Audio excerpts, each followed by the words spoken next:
روزے کی حالت میں سو رہے ہیں اور اس میں غسل فرض ہو گیا تو کہتے ہیں کہ روزہ ٹوٹ جاتا ہے، آپ کیا فرماتے ہیں؟ نہیں ٹوٹتا. کچھ لوگ یہ بھی سمجھتے ہیں کہ تھوک یا بلغم نگل جانے سے، اندر لے لینے سے روزہ ٹوٹ جائے گا یا مکروہ ہوگا، اس بنا پر وہ بار بار تھوکتے چلے جاتے ہیں، تو اس متعلق آپ کیا فرماتے ہیں؟ تھوک اور بلغم جتنا بھی ہو نگل گیا تو روزہ نہیں ٹوٹے گا. البتہ طبعی کراہت کی صورتیں بھی اس میں ہوتی ہیں، یا یہ کہ زیادہ تھوک منہ میں جمع کر کے نگلا تو یہ بھی ناپسندیدہ ہے. البتہ روزہ نہیں ٹوٹتا اس سے. یہ ارشاد فرمائی کہ یہ کہتے کہ رات میں اگر غسل فرض ہو جائے تو اب روزہ شروع ہونے کے بعد کلی یا ناک میں پانی افطار کے وقت اب ہی مطلب ڈالیں گے، اس سے پہلے نہیں ڈالیں گے. غسل تو کرنا ہے، چاہے وہ روزہ شروع ہو گیا ہے تو اس میں یہ کہ غرغرہ نہ کرے، مگر یہ کہ ہلکی جڑ تک احتیاط سے پانی تو پہنچانا ہوگا اس کو ہر جگہ پر.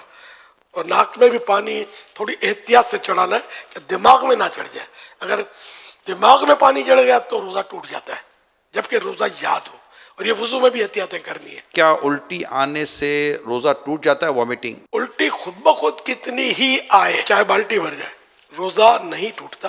البتہ خود جان بوجھ کر مثلا انگلی وغیرہ منہ میں ڈال کر الٹی کی اور وہ منہ بھر ہو تو روزہ ٹوٹ جاتا ہے، جبکہ روزہ دار ہونا یاد ہو.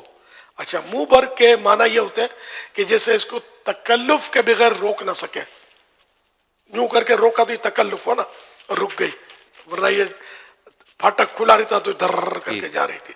تو اس صورت میں بھی روزہ توڑنے والی ہی یہ قے ہے. کہتے کہ حالت روزہ میں مسواک نہیں کرنی چاہیے، آپ کیا فرماتے ہیں؟ غلط فہمی ہے. جس طرح روزے کے علاوہ مسواک سنت ہے، اسی طرح روزے میں بھی سنت ہے. کوئی اس میں احتیاط ہے؟ احتیاطیں ہیں اس میں کہ بہتر یہ ہے کہ ایسی مسواک استعمال کی جائے جس کا ٹیسٹ اور ریشے، ٹیسٹ یا ریشے منہ میں نہ رہ جائے. اگر مسواک چبانے سے ریشے چھوٹے یا مزہ محسوس ہو تو ایسی مسواک روزے میں نہیں کرنا چاہیے. اگر روزہ یاد ہوتے ہوئے مسواک چباتے، دانت مانجتے، یعنی مسواک کرتے ہوئے اس کا ریشہ یا کوئی جز یعنی حصہ حلق سے نیچے اتر گیا اور اس کا مزہ حلق میں محسوس ہوا تو روزہ فاسد ہو یعنی ٹوٹ جائے گا. اور اگر اتنے سارے ریشے حلق سے نیچے اتر گئے جو ایک چنے کی مقدار کے برابر ہوں تو اگرچہ حلق میں ذائقہ محسوس نہ ہو تب بھی روزہ ٹوٹ جائے گا. یہ بھی یہ بات آئی ہے کہ جب تک اذان ہوتی رہے سحری اور کھانا پینا جاری رکھا جا سکتا ہے. روزے سے اذان کا تعلق نہیں ہے. افطار بھی اب جہاں مسجدیں نہیں ہیں، آواز ہی نہیں آتی اذان ہوگی تو کیا کریں گے؟ تو اس لیے وہ ان کا تعلق اذان سے نہیں ہے، اوقات سے، ٹائمنگ سے.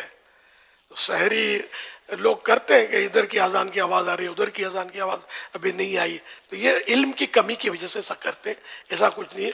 ٹائم اذان نماز کے لیے ہوتی ہے. کہتے ہیں کہ یہ چوٹ وغیرہ لگنے پر جو خون نکل آنے یا خون ٹیسٹ کروانے سے روزے پر کوئی اثر نہیں پڑتا، آپ کیا فرماتے ہیں؟ درست ہے جس نے کہا کہ روزے پر کوئی اثر نہیں پڑتا. روزے میں انجیکشن لگانے سے کیا روزہ ٹوٹ جائے گا؟ جی نہیں. اب یہ کہا گیا کہ روزے میں عطر یا خوشبو سونگھنے سے روزہ ٹوٹ جاتا ہے، یہ بھی غلط فہمی ہے. روزے پر کوئی اثر نہیں پڑتا اس کا. کچھ لوگ سمجھتے ہیں کہ جو مرض یا کسی اور درست عارضے یا بغیر عذر کے روزہ چھوڑ دے تو فدیہ دینا اس کا متبادل ہے، اس کا نعم البدل ہے. جی نہیں، ایسا کچھ بھی نہیں ہے. صرف وہ شیخ فانی کے لیے کہ ایسا بوڑھا آئندہ اس کو روزہ رکھنے کی طاقت آنے کی امید نہیں ہے، ایسا کمزور پڑ گیا ہے، روزہ برداشت ہوتا ہی نہیں ہے، تب جا کر فدیے کی صورت بنے گی. اس میں بھی یہ دیکھنا ہوگا کہ اگر یہ گرمیوں میں نہیں رکھ پا رہا، یہ سردیوں میں رکھ لے گا تو رمضان شریف اگر گرمی میں تو سردی میں قضا کر دے، فدیہ اب بھی نہیں ہے. اچھا، اب بھی یعنی کہ دونوں سیزن میں اس کی کیفیت ہے کہ نہیں کر سکے گا یہ روزہ رکھ، اور اس نے فدیہ بھی ادا کر دیا. ایک روزے کا فدیہ ہوتا ہے ایک صدقہ فطر کی مقدار. تو اچھا، اب اس نے فدیہ بھی دے دیا، سب کچھ کر لیا اور پھر اس میں طاقت آ گئی روزہ رکھنے کی تو وہ فدیہ نفل صدقہ ہو گیا. اوکے. اور روزہ قضا کرے. کچھ لوگ سمجھتے ہیں کہ روزے کی حالت میں ٹھنڈک کے لیے نہانا یا کلی کرنا یہ مکروہ ہے، کیا ایسا ہی ہے؟ مکروہ نہیں ہے، منع نہیں ہے. اگر پریشانی ظاہر کرنے کے لیے کوئی مطلب یعنی کہ کپڑا لپیٹتا ہے یا بار بار کلیاں کرتا رہتا ہے تو اس کا مطلب یہ کرنا یہ مناسب نہیں ہے. عبادت میں دل تنگ ہونا یہ اچھی بات نہیں. کچھ لوگ سمجھتے ہیں کہ کلی کرتے ہوئے اگر غلطی سے پانی حلق سے اتر جائے تو روزہ نہیں ٹوٹتا.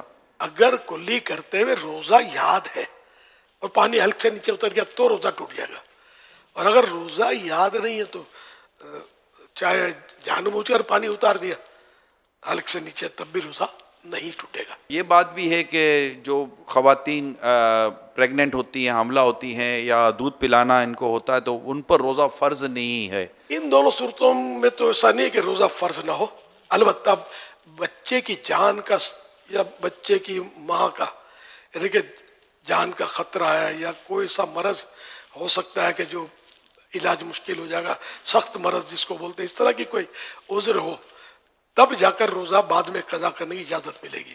صرف اس کو مطلب یہ کہ حاملہ ہے یا دودھ پلاتی ہے، صرف اس وجہ سے اجازت نہیں ملے گی۔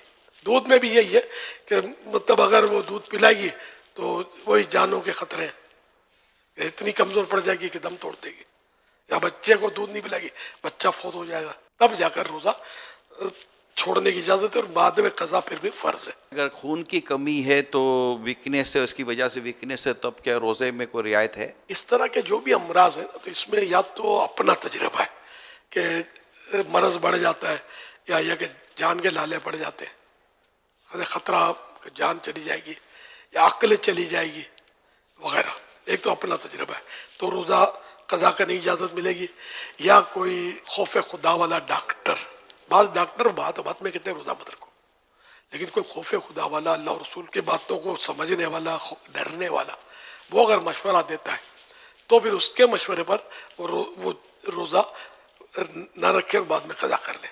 وہ یہی کہ اگر جو میں نے صورت بتائی کہ مرض بڑھ جائے گا یا دیر میں اچھا ہوگا یا جان چلی جائے گی یا عقل چلی جائے گی وغیرہ،